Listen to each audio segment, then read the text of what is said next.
होता है। जब तो कह दिया था जहां शस्त्र बल नहीं होते वहां शास्त्र पछताते या रोते हैं। और ऋषियों की भी सिद्धि तभी पूरी होती है जब पहरे पर स्वयं धनुर्धर राम खड़े होते हैं, धनुर्धर राम खड़े होते हैं। जहां शस्त्र और शास्त्र, जहां ब्राह्मण और क्षत्रिय एक साथ मिलकर के कार्य करते, वो देश उन्नति करता, वो देश कभी गुलाम नहीं होता।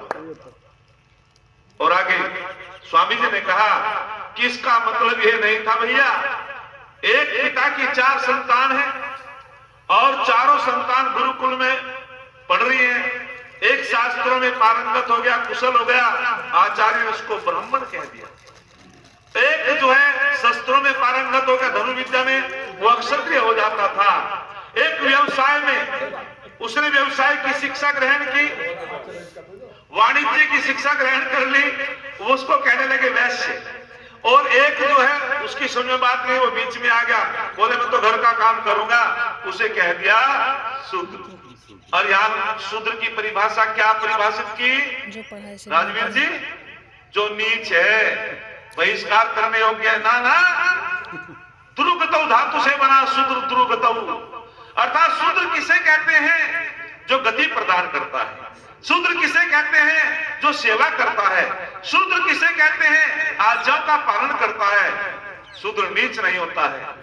जैसे मनुष्य मस्तिष्क से ब्राह्मण है, इसके हाथ अक्षत्रिय हैं, हर मनुष्य पेट से वैश्य है और पैरों से शूद्र है। यदि पैर ना हो तो हम कैसे आएंगे, कैसे चलेंगे? और याद रखना, ब्राह्मण का काम वेद विद्या का प्रचार करना होता है, अक्षत्रिय का काम प्रजा की रक्षा करना होता है, और वैश्य का काम अर्थ की व्यवस्था करके यदि राष्ट्र में कोई आपत्ति आ जाए तो उस धन को राष्ट्र के लिए देना होता है, व्यवस्था करता है। जैसे हम भोजन करते हैं और भोजन करके ये जो अगर हमारी जठराग्नि शांत हो जाए तो क्या होगा? अपच हो जाएगा। अपच होगा, रस भी नहीं बनेगा, रक्त भी नहीं बनेगा और शरीर को कुछ भी नहीं देगा ये पेट। अर्थात ज्यादा खाओगे कब्ज के बीमार पड़ोगे। अभी कमाल की बात है, जो ये 60 स्टाल लगाते हैं ना शादियों में, समझ नहीं पाते लोग। इसका मतलब ये नहीं है, इसका मतलब है किसी को भाई फल अनुकूल है प्रकृति के, वो फल खा लो, किसी को दाल पसंद है वो दाल खा लो, किसी को जो है चाट पसंद है वो चाट खा सकता है, किसी को चाय पसंद है। 60 स्टाल लगा दिए जाते हैं, लेकिन बहुत सा पट्टा सारी दुकानों को पार कर दे। यानी कि दही ले लिए, फिर चाय ले ली, फिर दूध ले लिया, मरेगा बचेगा। ऐसे ही यदि हमारा पेट जो वैश्य है, इसका मतलब वितरण करना। और वितरण कब करेगा पूरे शरीर को? जब इसका जो है पाचन शक्ति, पाचन तंत्र ठीक रहेगा, तब ये पूरे शरीर को वितरण करेगा। और यदि नहीं करेगा, कब्ज का बीमार होगा, बीमार पड़ेगा। ऐसे ही जो वैश्य है वो धन की व्यवस्था करता है। जब राष्ट्र में आपत्ति आ जाए तो वो समय पे धन को वितरण करे, और यदि नहीं करेगा तो फिर उसका भी नाश हो जाता है। याद रखना, उस वैश्य का भी बोलो नाश हो जाता है। जब महाराणा प्रताप संधि के लिए तैयार हो गया, यदि भामाशाह ना होता, उसने कहा कि क्यों घबराते हो? बोले मेरे पास धन नहीं है और मैं टूट चुका हूं पूरी तरह से। तो जब कह दिया था भामाशाह ने कि ये धन मैं देना चाहता हूं और आप इस धन से जो है सेना को बढ़ाओ, भोजन की व्यवस्था करो, होने की व्यवस्था करो, शस्त्रों की व्यवस्था करो, तो उसने कि मैं राजा हूं, मैं दान नहीं ले सकता। बोले ओ राणा, मैं तुझे नहीं दे रहा, मैं राष्ट्र के लिए दे रहा हूं। वारे वाह भामाशाह, जब तक सूरज चांद रहेगा भामाशाह मेरा बोलो नाम रहेगा। तो तब स्वामी जी ने कह दिया था कि इसका ये अर्थ नहीं था ब्राह्मणोस्य मुखमाशे। ऋषि दयानंद ने इसका अर्थ सही प्रस्तुत किया।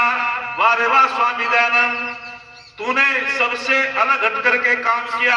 जो दुनिया में तेरे में सामर्थ्य था और कोई कार्य नहीं कर सकता था, वेद का जो अनर्थ किया, गलत मंत्रों का गलत भाष्य किया, उसको सही तरीके से आत्मसात्कार करके ऋषि दयानंद में योग्यता थी। क्योंकि वेद का भाष्य केवल ऋषि ही कर सकता है। ऋषि जो है यौगिक संस्कृत को जानता है, व्याकरण का विद्वान लौकिक संस्कृत को जानता है। ये यौगिक संस्कृत का विषय होता है। तो ऋषि दयानंद ने कह दिया था ब्राह्मणस्य मुखमासीत। इसका अर्थ ये नहीं है कि ब्राह्मण परमात्मा के मुख से पैदा हुआ है, इसका अर्थ ये है कि जो वेदों को पढ़ लेता है, शास्त्र में पारंगत हो जाता है, उसका स्थान मुख्य होता है, उसका स्थान सर्वोपरि होता है। ये अर्थ था इसका। जैसे हमारे शरीर में मुख मुख्य है, बोलो, हमारे शरीर में मुख मुख्य है, ऐसे ही जो विद्वान होता है उसका भी मुख्य स्थान होता है। परीक्षा ले लेना, कभी सत्संग चल रहा है और कोई आचार्य आपकी सभा में आ जाए और आप यथायोग्य स्थान पर ना बैठाओ तो उस विद्वान का अपमान है, और बिना पूछे वो बैठ जाए तो उसकी भी गलती है। वो कितना बड़ा विद्वान है, उसको सामान्य सभा में बैठना चाहिए, और यदि सभा के लोग उस विद्वान को देख करके उसे उचित स्थान पर ना बैठाए तो वास्तविक वो विद्वानों का अपमान है, क्योंकि मुख्य है वो, और मुख्य को मुख्य स्थान पे ही बैठाना चाहिए। और ऋषि दयानंद ने कह दिया था ताली बजाओ तो एक साथ बजाओ, ना बजाओ तो मैं तो खुद ही बिना ताली के बजता रहूं।